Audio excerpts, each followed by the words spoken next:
오늘 설교 말씀의 주제를 먼저 말씀드립니다. 주보에 나와 있는 대로 믿음의 길에서 불가능을 만날 때 하는 이런 제목입니다. 한번 따라서 해보십시오. 믿음의 길에서 불가능을 만날 때.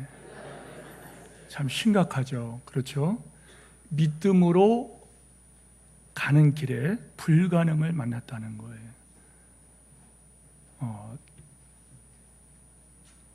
요 말은 쉽습니다. 믿음으로 가는 길에 불가능 만날 때, 짧은 한마디 말이지만은 이것을 여러분의 삶 속에 적용할 때는 심각한 도전이 됩니다. 믿음으로 살았어요. 기도 많이 했어요. 헌신 많이 했어요. 그리고 온갖 충성을 다했는데 어려운 일을 만났다는 거예요. 어려운 일이 얼마나 어려우냐? 내가 할 수 있는 것이 아무것도 없는 일을 만났다는 거예요. 예를 들어서 몸에 암이 들어온다든지, 자식이 어려움을 당한다든지, 사업이 귀뚱거리고 직장에서 잘못하다가는 정리해고되지 않느냐, 그러면서 아직 아이들이 크지 않았는데 아직은 내가 더 돈 벌어야 되는데, 어쩌면은 여러분의 가는 길에 굉장히 어려움을 만날 때 이런 것을 말하는 거예요. 그런데 믿음의 길을 갔다는 거예요. 그런데 왜 이 어려움을 만날까? 우리들에게 현실의 문제예요. 직접적인 문제가 되는 거예요. 자, 믿음의 길에서 불가능 만날 때 우리는 어떻게 될 것인가? 하나님께서 이 창세기 18장을 통해 우리에게 하시고자 하는 말씀을 우리가 들어야 된다는 거예요. 자, 하나님께서 아브라함에게 약속하신 아들, 하지만 아직까지 여전히 아무런 일이 일어나지 않아요. 그리고 많은 시간이 또 흘러갑니다. 지금까지 오랫동안 기다림 속에 있었던 아브라함과 사라, 그나마 남아있던 그 희망의 끈조차도 다 끊어져 버리는, 완전히 끝이 났다는 거예요. 아브라함과 사라에게 있어서 이제는 아이를 낳는다는 것은 이제는 기대난망입니다. 기대할 수 없다는 거예요. 끝이 났다는 거예요. 그들에게 아들 낳는 것은 불가능이라는 거예요. 그럼 아브라함과 사라가 하나님을 안 믿었나요? 아닙니다. 하나님을 믿었습니다. 그런데 이런 일이 벌어졌다는 거예요. 얼마나 여러분 황망하겠습니까? 저는 이 설교 제목을 지금 믿음의 길에서 어떤 일이 만날 때, 뭐 할 때 이러면서 여기까지 왔는데, 12장, 13장, 14장, 15장, 16장, 17장, 18장까지 왔어요. 그런데 여전히 믿음의 길에서 이번에는 불가능이라는 거예요. 이런 상황에서 여러분, 아주 특별한 손님이 아브라함을 방문합니다. 1절, 2절을 같이 한번 읽겠습니다. 1절을 같이 읽어요. 시작. 여호와께서 마므레 상수리 나무들이 있는 곳에서 아브라함에게 나타나시니라. 날이 뜨거울 때에 그가 장막문에 앉아 있다가 눈으로 들어본 저 셋이 맞은편에 서 있는지라. 그가 그들을 보자고 장막문에서 나가 영접하여 몸을 땅에 굽혀. 햇살이 아주 따가운 때입니다. 날이 뜨거울 때에 아브라함이 장막문에 앉아 있다가, 장막에서 집 안에서 쉬고 있었다는 거예요. 쉬고 있었는데 갑자기 세 사람이 인기척이 느껴져서 쳐다보니까 세 분이 그 앞에 서 있었다는 거예요. 이어지는 이 말씀을 통해서 우리는 이 세 분이 하나님이시고 그리고 두 명의 천사임을 알 수가 있습니다. 하지만 이때는 아브라함이 아직까지 이들의 정체에 대해서 전혀 몰랐다는 것을 우리가 또한 보게 돼요. 근데 참 특이한 것은 뭐냐면은, 아브라함이 이 세 분을 보자마자 아브라함이 급히 달려나갔다는 거예요. 그리고 그들을 맞이했다고 합니다. 2절 끝에 보면은요, 눈을 들어본 적 사람 셋이 맞은편에 서 있는지라. 그가 그들을 보자마자 곧 자기 집 대문에서 뛰어나갔다는 거예요. 아직 보자마자 뛰어나갔다는 거예요. 그리고 영접하는데 얼마나 정중하게 영접하는지 몸을 땅에 굽혀, 몸을 땅에 이렇게 굽혔다는 거예요. 몸을 땅에 굽혀서 3절 이르되 내 주여 내가 주께 은혜를 입어 싸우면 원하건대 종을 떠나 지나가지 마시고 물을 조금 가져오게 하소서. 당신들의 발을 씻고 나무 아래에서 쉬시기 바랍니다. 정중하게 자신을 낮추면서 손님을 초대했다는 거예요. 뿐만 아니라 5절에서 8절까지의 내용을 보면은 아브라함이 얼마나 지극정성으로 손님들을 대접하는지, 영접하고 대접하는지를 알 수가 있는데, 사라에게 말을 합니다. 사라에게 말을 하기를, 가서 고운 가루 세 스아를 가져다가 이들을 위해서 떡을 급하게 만들라, 이렇게 말해요. 세 스아면은 계산해 보면은 20리터짜리 20리터가 넘는 그런 많은 양이에요. 세 분이 먹을 양식으로서는 이거는 아주 풍성한 넉넉한 이런 양의 먹을 것을 준비했다는 거예요. 그것뿐만이 아니죠. 성경은 그것을 일부러 강조하는데, 그냥 못을 송아지 잡는 게 아니라, 죽어가는 송아지 잡는 게 아니라 뭐라고 말하나요? 좋은 송아지, 기름지고 좋은 송아지를 잡아서 급히 요리했다, 이렇게 말해요. 아브라함 모습 보면은요, 손님들에게 얼마나 지극정성이라 그러죠. 정성을 다하여 온갖 수고를 다하여 그를 대접하는 모습을 보게 됩니다. 이리 뛰고 저리 뛰고 막 급하게 뛰면서 최선을 다하는 거예요. 정말 귀한 것으로 풍성하게, 그리고 신속하게, 그리고 극진하게 대접을 했다는 거예요. 여러분, 이러한 아브라함의 친절과 환대는요, 훗날 우리가 손님을 대접하는 일에 모범이 되고, 그리고 손님 대접하는 일, 이것이 얼마나 복이 되는 것에서 여러분 이것이 본이 됩니다. 히브리서 13장 2절 말씀 보면 이런 말씀이 있어요. 손님 대접하기를 잊지 말라. 손님 대접하기를 잊지 말라. 이로써 부지 중에 천사들을 대접한 이들이 있느니라. 손님 대접하기를 잊지 말라. 그래서 부지 중에 뭐냐면은 나 자신도 모르는 중이란 말이죠. 나 자신도 모르는 중에 천사들을 대접한 이들이 있느니라. 누구죠? 아브라함과 사라를 말하는 거예요. 아브라함은 정성껏 손님을 대접합니다. 정중하게 대접하고 있는 정성을 다해요. 그래서 지극정성이란 말을 씁니다. 대접을 합니다. 그런데 여러분, 놀라운 것은 그 대접 중에 자기도 모르는 사이에 의도한 것도 아닌데 하나님을 대접했다는 거예요. 참 이상하지 않습니까? 여러분, 생각해 보세요. 아니, 그 세 분이 온다고 기별한 것도 아니에요. 전혀 모르는 분들이에요. 그런데 그분들을 보자마자 뛰어나갔어요. 그 앞에 고개를 숙였어요. 와서 우리 집에 들어오십시오 해가지고서 물을 떠다가 발을 씻겨주고, 그리고 그늘아 우리 이쪽으로 오십시오 하고서 그늘을 이렇게 쉬라고 하고 정성 다해서 대접을 했다는 거예요. 그런데 여러분, 놀라운 것은 하나님 천사들과 하나님을 대접했다는 거예요. 이 뭘 말하는지 알겠습니까? 성도 여러분, 희생이 있는 헌신이죠. 소위 말해서 희생이 있는 헌신이에요. 여러분이 희생을 할 때, 희생을 하면서, 헌신은 말 그대로 몸을 드리는 거예요.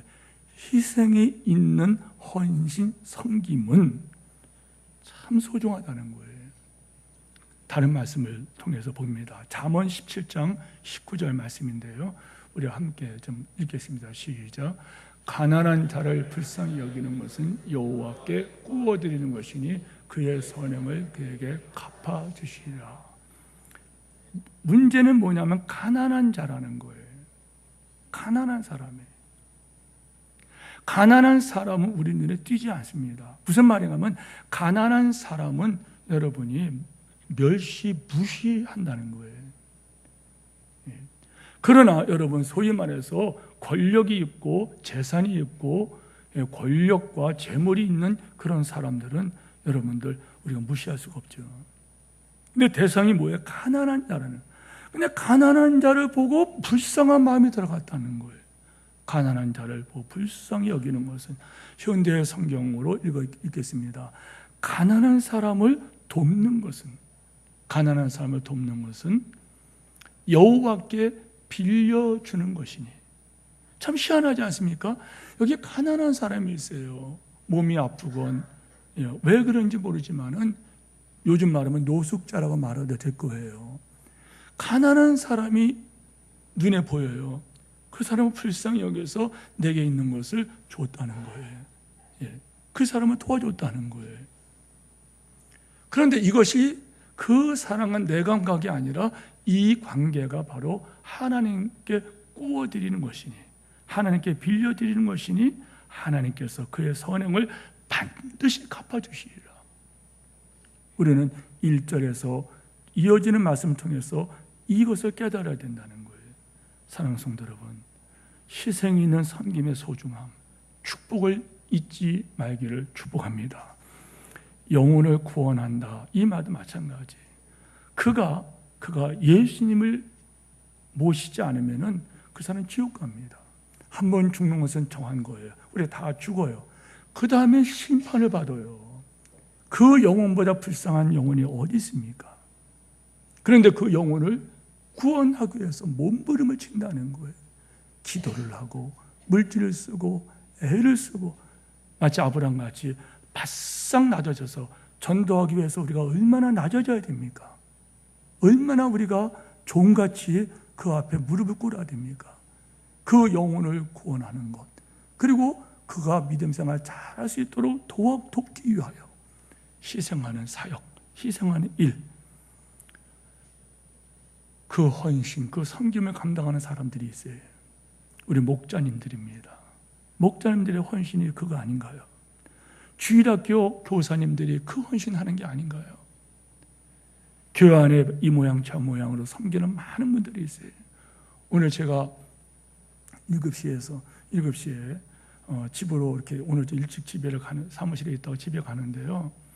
그런데 중보기도실, 2층 중보기도실에서 권사님들이 크게 막 기도하는 거예요. 그분들이 그 시간에 오기 위해서는 얼마나 교회 일찍 오셨겠어요. 7시에 중보기도 예배를 위해서 중보기도하는, 주일 오전 예배에서 중보하는 그분들의 기도가 중보기도실에서 크게 막 기도한다는 거예요. 그분들은 일찍 교회에 오셔서 기도의 사역을, 기도의 책임을 감당했다는 거예요. 그분들의 그 섬김, 그뿐이 아니라 여러분, 교회에서 많은 섬김들이 있죠. 그뿐만 아니라 여러분, 우리가 한 달에 한두 번씩 가는 이 작은 자의 집이라고는 논산 장애인교회 섬기는 일, 25년 동안 이어진 섬김입니다. 그 아이들은요, 그 논산 장애인교회는, 작은 자의 집이라는 그 기관은 다른 기관과 달리 너무너무 그 아이들의 장애가 심한, 아이뿐만 아니라 장애가 심한 그 어른들까지, 오죽하면은 그걸 법인으로 만들기 위해서 숫자가 너무 많아서 다른 데로 그 아이를 보내고 다른 데로 그 사람을 보내니까 그쪽에 다 거부하는 거예요. 우리는 그런 사람 받을 힘이 없습니다. 부모님에게 말해서 이 아이를 데려가라 그러니까는 하는 말이, 죽으면 연락 주세요. 안 데려가겠다는 거예요. 그토록 버려진 사람들을 돌보는 기관이 작은 자의 집 논산 장애인교회예요. 그런데 그거를 섬기는 성도들이 있다는 거예요. 가서 청소하고 목욕해드리고, 그리고 사랑의 집 우리가 25년 동안 섬겼어요. 그곳이 어떤 것인지 아십니까? 그 설립자 되신 그 장로님께서 어느 날 나가보니까 길에서 추운데 먹지 못하고 오돌오돌 떨면서 괴로워하는 노인들이 있어요. 버림받은 노인이에요. 사연은 모르겠다는 거예요. 그냥 길에서 오갈 데가 없는 그 울고 있는 노인이 있어요. 모셔다가 자기 집에 모셔다가 목욕해드리고 옷을 빨아드리고 입혀드리고 함께 살게 됐다는 거예요. 나가보니 그런 사람이 또 보여요. 또 오시라고 했다는 거예요. 이러다 보니까 나중에 감당이 안 되니까 당신의 재산을 다 정리해가지고 내가 이분들을 위해서 살아가리라 하면서 만들어진 기관이 그 사랑의 집이라는 그 양로원입니다. 거기에 가서 이름도 없이 빛도 없이 섬기는 분들이 계세요. 말 그대로 여러분 섬겨드리는 거예요. 기억하십시오. 여러분 이 땅에 사는 이유가 뭡니까? 이걸 확장시켜 나가면 결혼하는 이유가 뭡니까? 왜 남편이 되고 왜 아내가 됩니까? 여러분 왜 부모가 되고 왜 자녀가 됩니까? 우리는 여기에서 주의 음성을 들어야 돼요. 사랑하는 성도 여러분, 여러분이 이 교회 오신 이유가 뭡니까? 여러분이 볼 때에 가난하건 아니면 영적으로 가난하건 그 심령이 지금 방황하고 있건 아니면 물질이 필요하건 그에게 도움이 필요하건 여러분이 이렇게 오셨다는 것은 그분들에게 희생이 있는 헌신으로 섬김을 네가 하라고 보낸 것인 것을 여러분이 잊지 말아야 된다는 거예요. 왜요? 하나님께서는 그걸 기억하셨다는 거예요. 그러니 사랑하는 성도 여러분, 이 땅에 출장 온 인생으로 살아갈 때에 여러분이 하나님께서 보시고 그 선행을 갚아주시리라 이 말씀을 기억하고 힘드십니까? 때로는 여러분 지치십니까? 조금 더 섬기고 조금 더 헌신하시면서 훗날에 주님 만나시기를 축원합니다. 또 여기서 보는 것은요, 여러분 놀라운 것을 본문을 읽으면서 관찰하다가 발견한 그것은 8절 말씀이에요. 같이 한번 8절 말씀 읽겠습니다. 아브라함이 엉긴 젖과 우유와 하인이 요리한 송아지를 가져다가 그들 앞에 차려놓고 나무 아래 모셔섬에 그들이 먹으니라 이렇게 말씀했어요. 아브라함이 엉긴 젖이니까 요리 말하면 요구르트겠죠. 그렇죠? 예, 엉긴 젖, 그다음에 우유, 하인이 요리한 송아지를 가져다가 그들 앞에 차려놓고 나무 아래 모셔섰다 그랬어요. 그러니까 그들이 먹으니라. 여기에서요 중요한 것이 뭐냐면, 놀라운 것이 뭐냐면 아브라함의 대접도 신기하고 놀랍지만은 더 놀라운 것은 아브라함에게 대접을 받고 있는 하나님이십니다. 하나님께서 사람의 모양으로, 사람의 모습으로 아브라함에게 오셨어요. 그리고 아브라함의 이 섬김을, 희생이 있는 섬김을 거절하지 않으시고 그의 식탁에서 음식을 드셨다는 거예요. 이게 왜 놀라운 일인지 아십니까? 하나님이십니다. 하나님께서 아브라함에게 어떤 말씀을 하고 싶으면 그냥 말씀하면 됩니다. 모양으로, 꿈으로, 환상으로 말씀하셔도 되고, 자연현상으로 번개를 치든지 우레를 만들든지 아니면 사람을 보내서도 하면 됩니다. 그냥 목소리를 해도 환상을 통해서 하는, 천사를 통해서 말씀하세요. 그런데 하나님이 친히 아브라함을 찾아오셨다는 거예요. 그리고 아브라함과 함께 식탁에서 식사를 하셨다는 거예요. 성경에서 함께 식사한다는 이 의미를 알 때 이건 너무나도 여러분 소름 끼치는 이야기예요. 무슨 말인지 구약을 보시죠. 이스라엘 민족이 시내산에서 하나님 앞에 십계명을 받고 언약을 받을 때에 성경은 출애굽기에서 계속 말씀하시기를 그들이 하나님 앞에서 먹고 마시고 즐거워했다. 이 말씀이 거기에 설명으로 붙어 있다는 거예요. 이것은 뭐냐 말하면 하나님과 그 백성이 지금 화목관계를 말하는 거예요. 여러분 화목제물이 있죠. 이 화목제물도 막 그걸 말하는 거예요. 하나님과 백성 관계에서 화목을 얻기 위한 제사예요. 그래서 화목제를 드릴 때에는 제사를 드린 제물의 일부를 하나님 앞에 먹어요. 뭐냐면 이것은 바로 하나님과 그 사람이 화목이 이루어졌다는 거예요. 신약시대에 이것은 어떻게 된지 압니까? 예수님께서 십자가를 지심으로, 예수님께서 우리의 죄를 대신하여 십자가를 지심으로 대속의 은혜라고 말하죠. 이 은혜로 그 은혜를 받은 사람들이 이제 예수님과 함께 먹고 가족이 됩니다.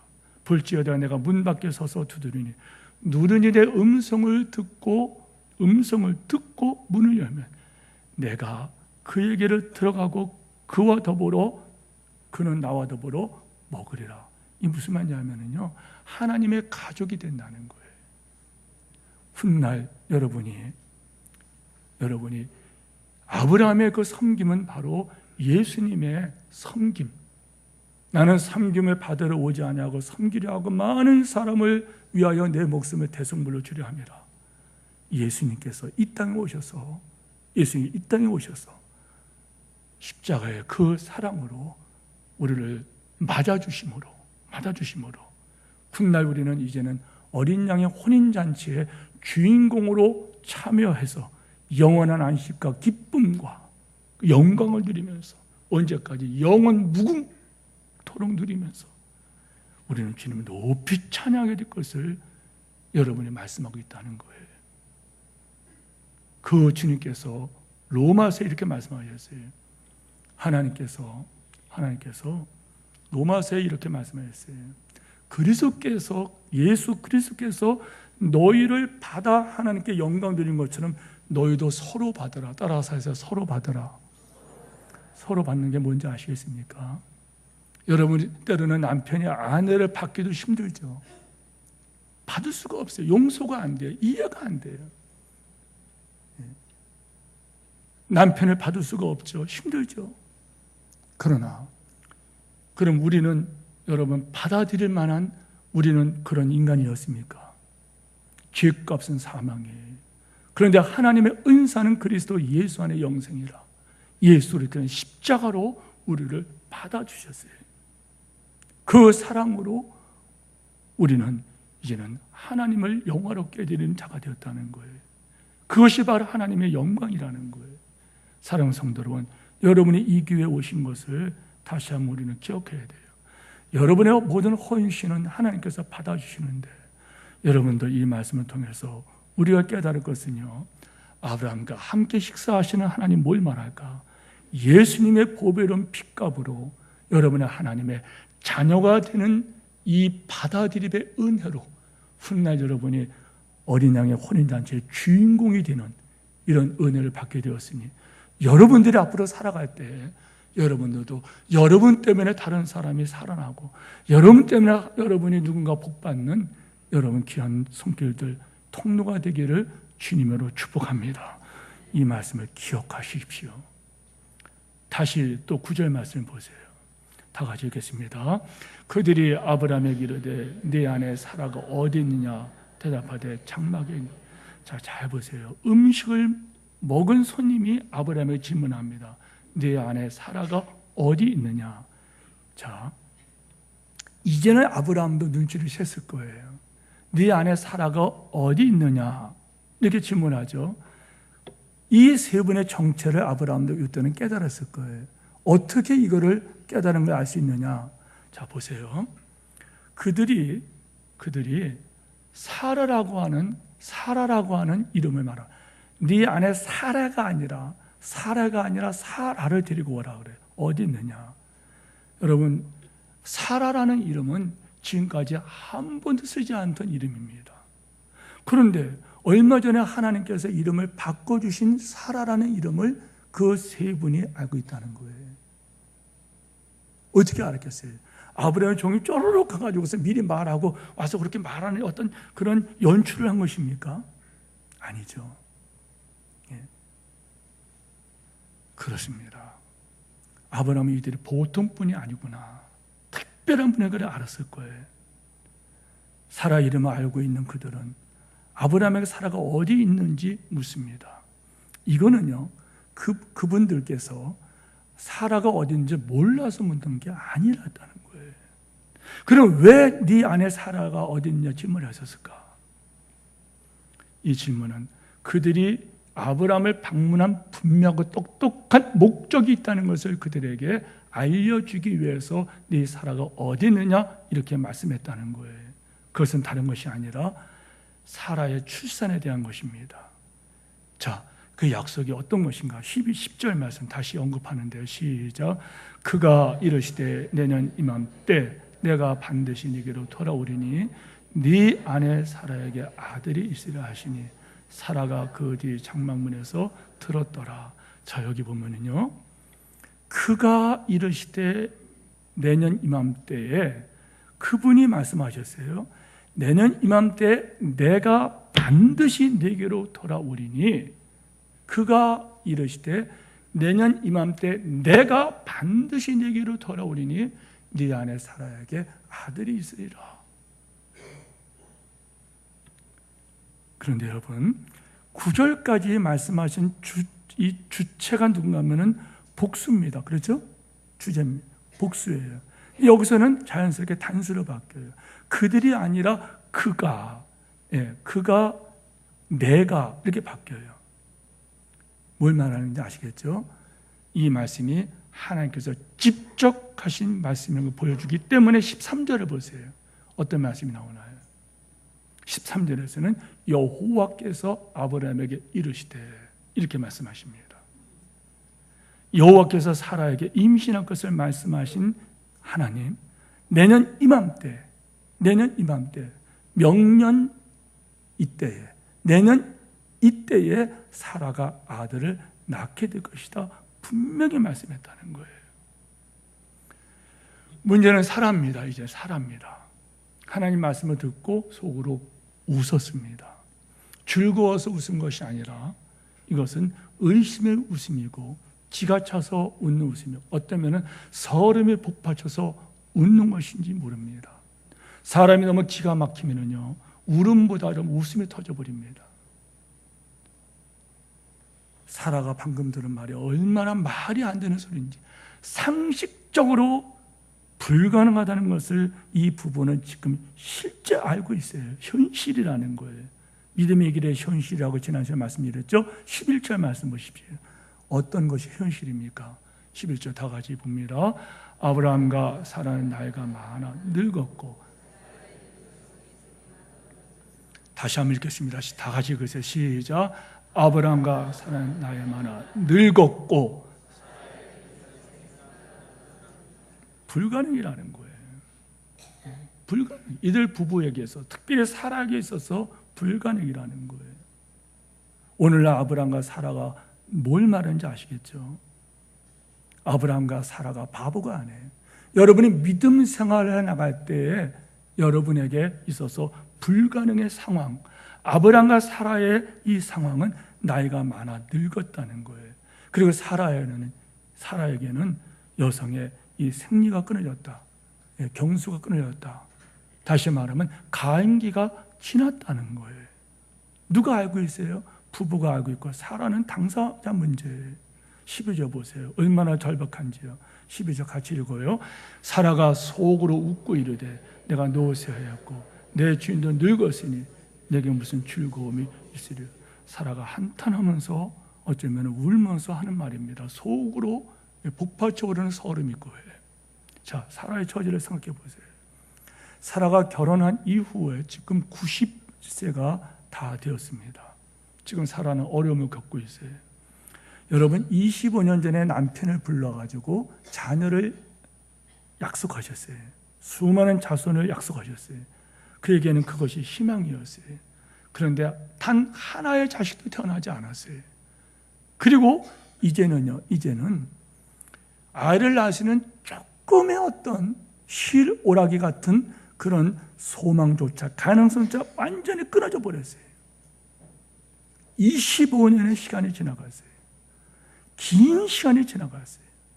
이 기다림은 여러분 사람을 지치게 합니다.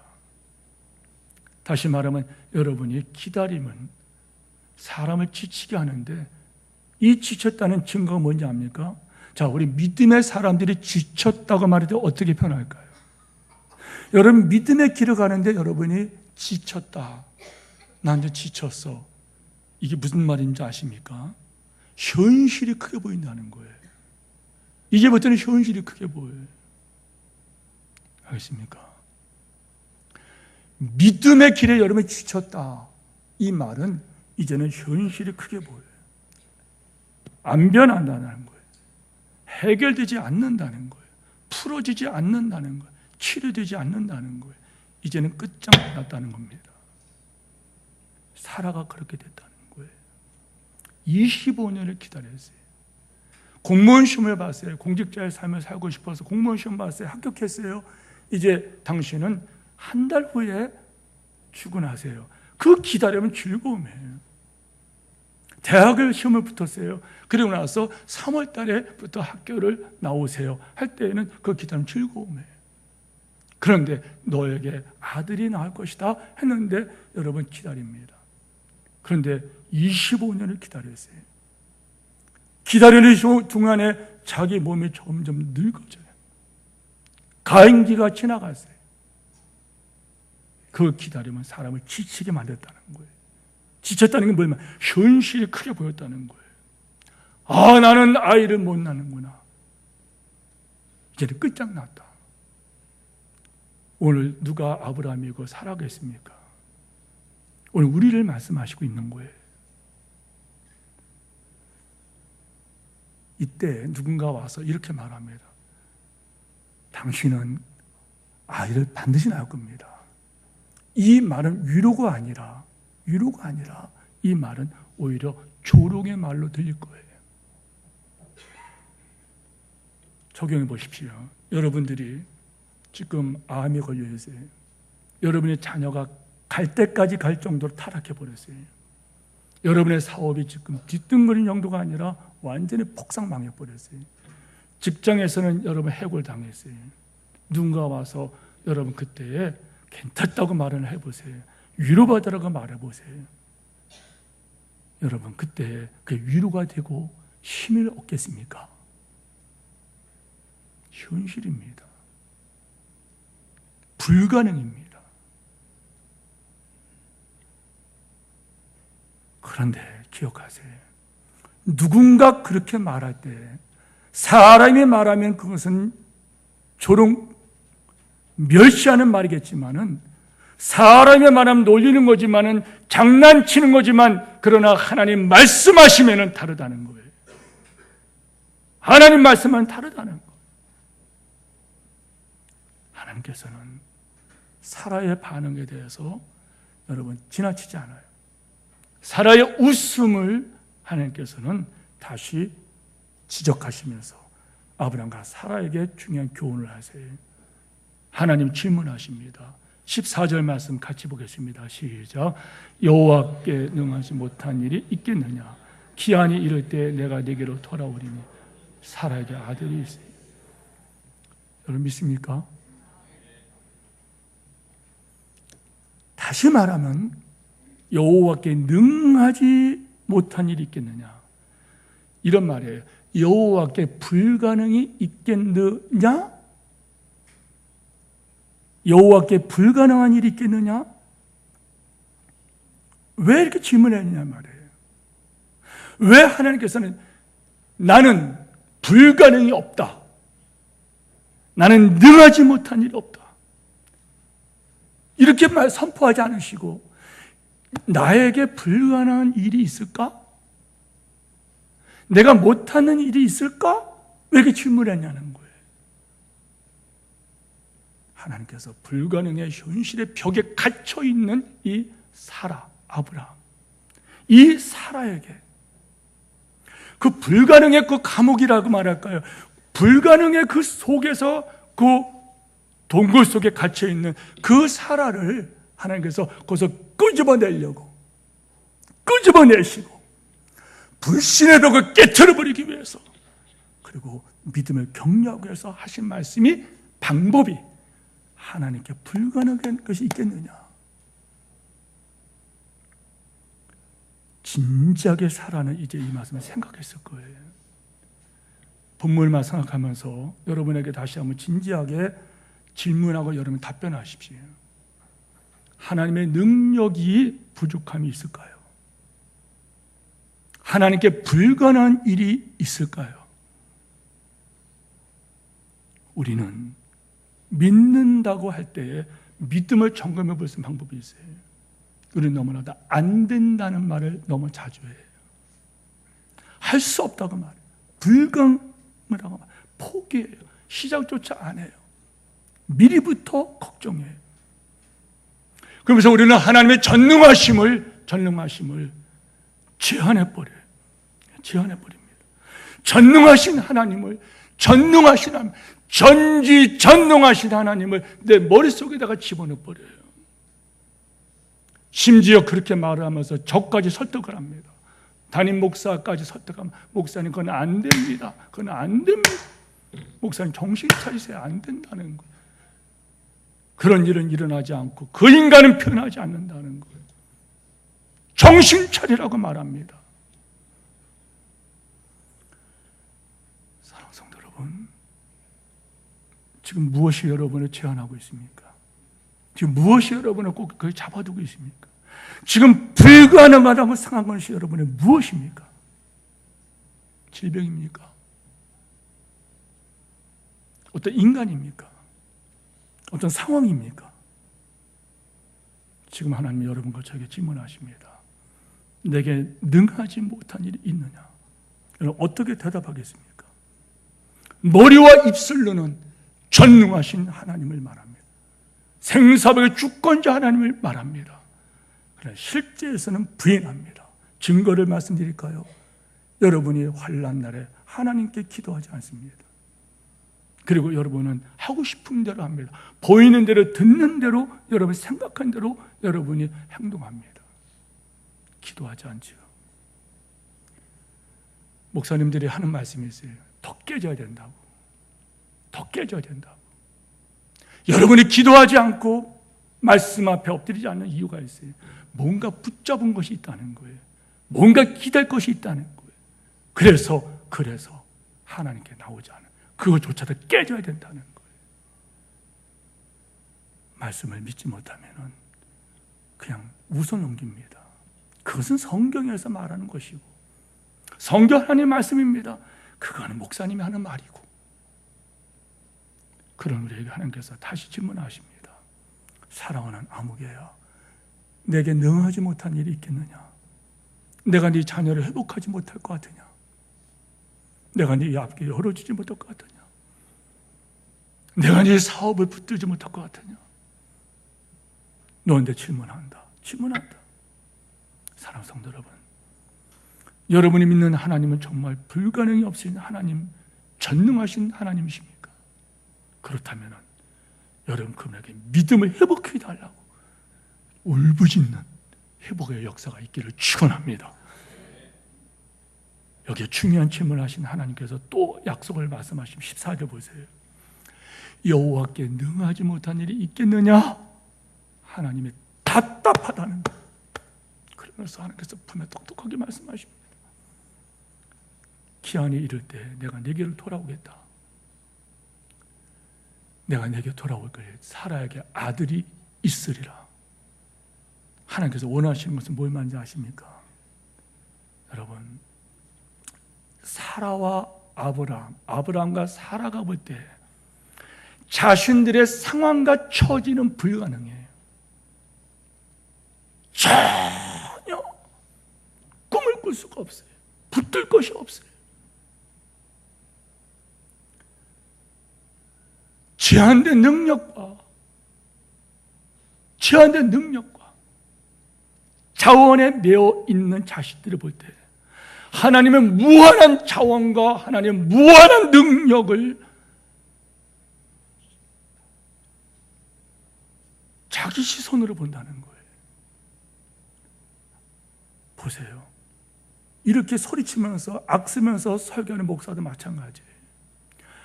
90세 된 할머니가 어떻게 약이 낫느냐는 거예요. 불가능하다는 거예요.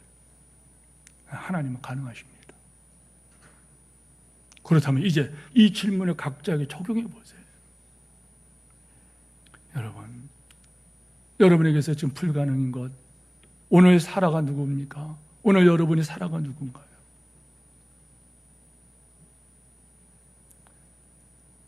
기억하십시오. 우리가 인간에게서 불가능이라고 하는 것은 하나님께서 당신의 역사를 이루는 수많은 사건 중에 섭리 중에 하나의 과정일 뿐이지 하나님께서는 불가능이 없다는 것을 이 말씀은 우리에게 교훈하고 있다는 거예요. 뭐라고 말씀하나요? 내년 이맘때에 긴 기다림의 끝이 온다는 거예요. 하나님의 정한 때가 있다는 거예요. 결국 그 하나님의 역사는 하나님께서 하나님의 때에 하나님 그분의 능력으로 이루시고 하나님께서는 영광을 빼앗기지 않는다는 거예요. 우리로 하여금 하나님이 하셨다고 우리로 하여금 찬송하게 하실 그 하나님, 여러분이 믿음으로 고백하고 하시기를 축원합니다. 믿음의 문제는요, 여러 증상 나타나요. 예를 들어서 연약한 믿음은요, 아니 큰 믿음 말씀드릴게요. 환난 날에 뭐 해야 됩니까? 나를 부려 하나님께 나갑니다. 연약한 믿음은요, 환난 날에 누굴 쳐다봅니까? 자신을 쳐다봅니다. 그 현상이 두려움으로 나타납니다. 두려움으로 나타나요. 두려움이 나타날 때 사람들은 위선을 합니다. 거짓을 합니다. 믿음 있는 척하지만 속은 외롭습니다. 두렵습니다. 거짓말을 합니다. 그러나 그 거짓말을 안 웃었다고 하는 것을 하나님 웃었다고 말, 너는 지금 위선하고 있다는, 나는 알고 있다는 거예요. 그러나 성도 여러분, 15절 보세요. 사라가 두려워요. 부인하여 이르되 웃지 않아요. 아니니라, 네가 웃었느니라, 네가 웃었느니라. 성도 여러분, 이 사건을 통하여 사라는 자신의 잘못과 하나님의 바로잡음을 통해서 평생 이 사건을 잊지 못했을 거예요. 다시 말하면 말도 안 되는 약속이, 인간적으로 보면 웃음밖에 나오지 않은 이 약속이 성취된 1년 후에 명년 이때에, 내년 이때에 네가 아들을 안으리라. 하나님 평생토록 하신 일을 사라 역시 평생토록 이후부터는 하나님을 능력을 기억하며 그는 평안하게 하나님께 맡기며 삶을 살았다는 것은 어렵게 유추해 볼 수 있는 것이 아니라는 거예요. 이런 성도 되시기를 축원합니다. 말씀했습니다. 왜 하나님께서 아들을 바로 주시지, 쫀쫀하게 왜 하나님께서 그냥 주시지 왜 하나님께서 그렇게 하셨느냐 이거예요. 치료해 주시고 문을 열어주시고 해결해 주시고 왜 하나님께서 이렇게 25년 동안을 하셨냐는 거예요. 하나님께서는 그렇게 할 수 있어요. 아멘 하시기 바랍니다. 그러나 그분은 불가능한 상을 선택하셨어요. 그건 다른 게 아니에요. 여러분, 약속의 자녀가 전적으로 하나님만을 의지하도록, 다시 말하면 인생의 모든 것은 선물임을 깨닫게 하기 위해서 사람이 없는 상황, 할 수 없는 상황, 불가능한 상황에서 하나님은 하신다. 하나님은 하신다. 이거를 주께서 보여주시기 위해서 아브라함에게 이렇게 말씀하실 때 이것은 우리에게 교훈이 된다는 거예요. 이후에 우리는 알고 있어요. 1년 후에 사라는 아이를 받게 됩니다. 해산하게 됩니다. 그리고 그 아이가 장성했을 때 하나님께서는 아브라함에게 말씀하시죠. 아브라함아, 네가 사랑하는 네 독자 이삭을 내게 바치라. 아브라함은 그 말씀을 듣자마자 와이래 존도 춤췄다는 것. 성경에 그런 게 있나 찾지 마시고 없습니다. 그러나 분명히 그렇게 했을 거예요. 왜요? 성경은 이렇게 그 말씀을 듣자마자 아브라함은 아침에 일찍이 일어났다 그랬어요. 지체됨이 없어요. 망설임도 없어요. 그 말씀 듣자마자 이 하루 빨리 지나가라. 내일 내가 이 아들을 하나님께 제물로 바치리라. 아브라함은 순종의 사람이 됐어요. 어디까지 순종합니까? 그 아들을 묶어놓고 나서 칼을 들어서 그 아들을 칼로 찌를 때까지 거기까지 순종합니다. 그러고서 거기서 아브라함아 부르시는 하나님의 음성은 네가 나를 사랑한 줄 내가 알았느니라. 눈을 떠러 보라 그래서 거기에 한 마리 양이 거기에 수풀에 뿔이 걸려있는 것을 잡아갖고서 제사를 드립니다. 예배를 드렸다는 거예요. 그때 하나님께서 어떤 말씀하십니까? 여호와 이레라는 말씀을 주셨다는 거예요. 주님의 이름을 선포합니다. 우리 하나님은 여호와 이레 하나님을 아멘하시 바랍니다. 에베네셀의 하나님뿐만 아니라 임마누엘 하나님이라는 거예요. 이 말씀을 여러분이 믿고 당당하게 살아가시기를 축원합니다.